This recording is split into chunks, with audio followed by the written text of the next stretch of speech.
Hello, it's Philip Taylor speaking from Richmond Green Chambers in London, and today I'm looking at a book from Wildy, Simmonds and Hill Publishing. It's an excellent book, a very well thought out book in many ways because of the subject matter it covers. The title is Disagreement and Dissent in Judicial Decision Making. It's been written by Frederic Reynold, Queen's Counsel. And my wife Elizabeth and I have given this book quite a lot of thought, and we've come up with a title for our review, an engaging and thoughtful analysis of the disagreements and dissent of our modern judiciary. Now we'll have a look at the book first of all, because it's a hardback. You see that. There's the front and the spine and the back. It runs to something like 200 odd pages. There's a detailed index which you can see right at the back of the book, and then you've got a number of appendices. You can see those as I work towards the front. You've got again more appendices there with various cases which are covered, and then you've got the actual structure. There are footnotes in the book itself. There's a lot of detail in this book. If we go to the front of it, there's the actual front page. Then after that, there's a nice little dedication to Sandra. And this is the structure, parts 1, 2, 3, 4 and 5, plus the appendices, then an index at the back. Then there's some nice acknowledgements from the author. And then there's a preface, which is well worth reading to get some feel for the book itself. This book was actually written in July 2013, around about that time. So there's a little bit after the event that I've written this. There's an introduction there, and then you go into the body text itself. As I say, it's a very interesting book. There's no paragraph numbering. There is a certain amount of numbering, but there's not very much. And in fact, what you may be looking for is relatively easy to find, mainly because the book itself is not a particularly big book. Obviously the appendices do take up quite a bit of the actual size of the book. Now what I'm going to say here is I will start off with the basic jurisprudential issue, which I think is very valid even today, and many barristers and solicitors will be aware of this. It's often been said and thought that today's dissent is tomorrow's good law, especially in hard cases. And this important book by Frederic Reynold is proof that what underlies the dissent is what we really need to know about, so that the root causes of the disagreement can be identified.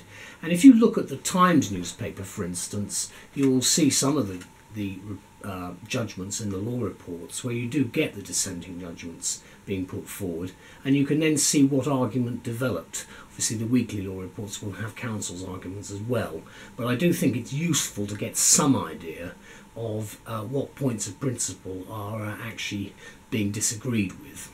Now, as Reynolds says in his preface, the book does not discuss the merits of the competing arguments and the points of law. So for counsel, the main benefit of this book is about why and how disagreements occur and what they may mean in the general scheme of things. And this is exactly what we need at the bar, in my view, when we're presenting arguments at court, because this book is for the advocate probably more than the academic in that sense, because you're looking to persuade their lordships or whoever it might be of a particular course of action you want them to take. And you've therefore got to have a fairly robust argument to back up what you're putting forward. This book will, I think, give you some ideas. Now, whilst Reynold recognises that finding the right tone for the book is a tricky business, and the 5 parts cover the basic areas of current interest well, they are in fact the following: what is exactly fair and just, clashes of principle and competing moral judgments, problems with the meaning of ordinary words, differing responses to constitutional and human rights issues, very topical at the moment, and what do these disagreements reveal about decision making in our court of last resort. So in our view, this is actually a goldmine rather than a minefield for the dedicated jurisprudent and legal theorist, as well as the Supreme Court advocate.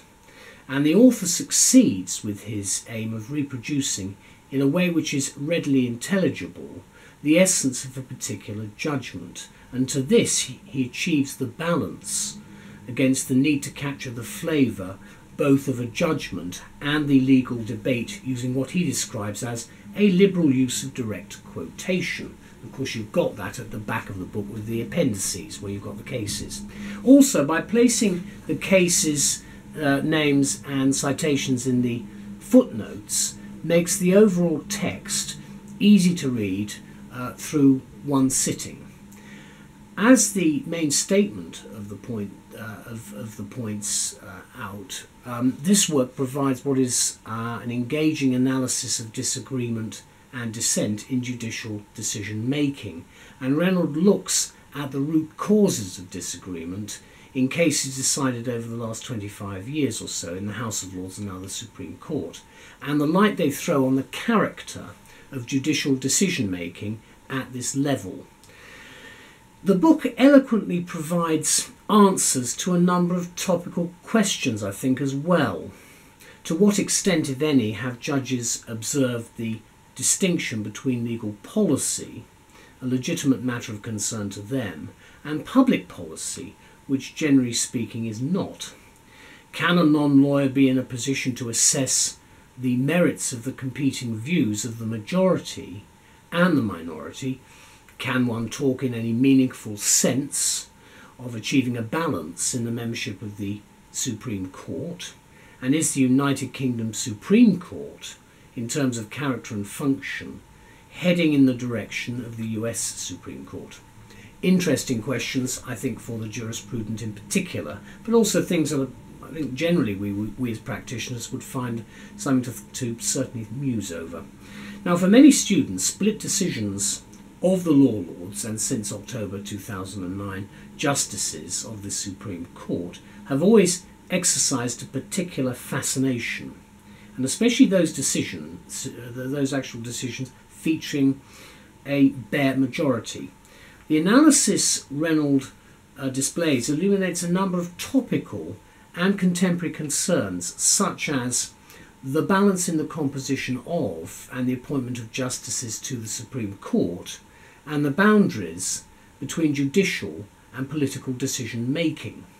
The latter point being one of the most difficult, I think, and hard to swallow or explain for losing litigants. So whoever said politics doesn't enter into such decisions is not, of course, wrong, because what we do is call it public policy, although actually in these instances it's made by an elected people. I think we should bear that in mind. Let me conclude by saying that Frederic Reynold was reminded in no uncertain terms by Sandra, when noting that his one previous book was published more than 40 years ago, that the time was now ripe to publish another book. We and many legal colleagues are very glad that he's done so and followed the advice. Thank you, because actually this is a good little book. It's a little goldmine in its own way. I found it something very interesting because the dissent judgment is always important. There's the back of the book again, front and the back. You can see it's set out quite a lot of the questions which I've raised in the review. This is the appendices, Appendix 1. It shows you in a little grid form who's been saying what and where you can find various of the judgments from some of the actual law lords come justices. As I say, what I did like was the very detailed index, which I think is very helpful, again at the back. Then just looking at the body copy very briefly, here we go. This is part 4 of the book, Differing Responses to Constitutional and Human Rights Issues. Again, probably very topical in the middle of 2015 when I'm recording this, because we are beginning now a new era, I think, with the way in which we're going to be looking at law reform under a new Justice Secretary, Right Honourable Michael Gove, and 5 years of interesting policies.